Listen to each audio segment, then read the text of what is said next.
పంపడం మానేసి 14 సంవత్సరాల నిండకుండానే పనిలోకి పంపిస్తున్నారు. మీకు జైల్లో శిక్ష పడుతుంది.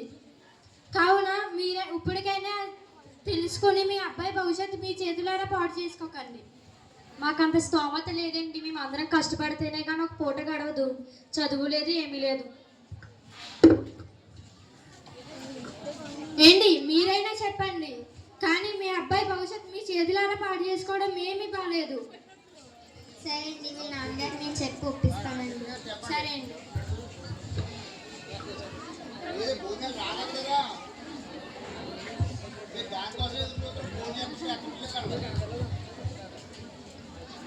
ఏవండి, మన అబ్బాయి భవిష్యత్తుని మన చేతులారా పాడు చేసుకోవడం ఎందుకండి?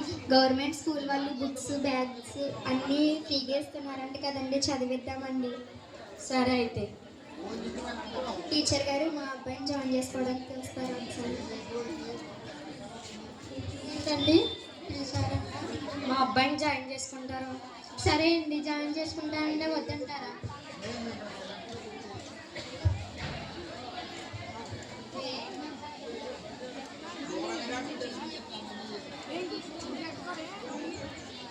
ఏంట్రా ఈరోజు నేను పనిలోకి పంపలేదు?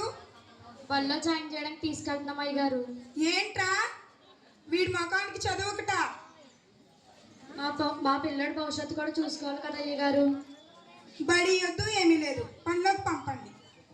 14 సంవత్సరాలు నిండుకుండానే పనిలో పెడితే పోలీసులకు ఫోన్ చేస్తాం, జైలు శిక్ష పడుతుంది. ఓయ్ బాబోయ్,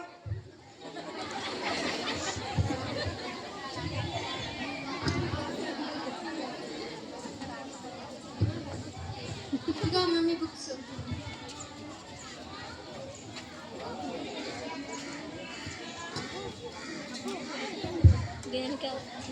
ఏమిచ్చారు నాన్న నీకు?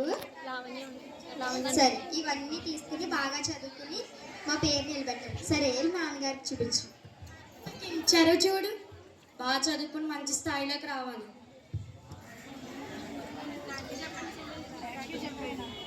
అందరికీ థ్యాంక్ యూ.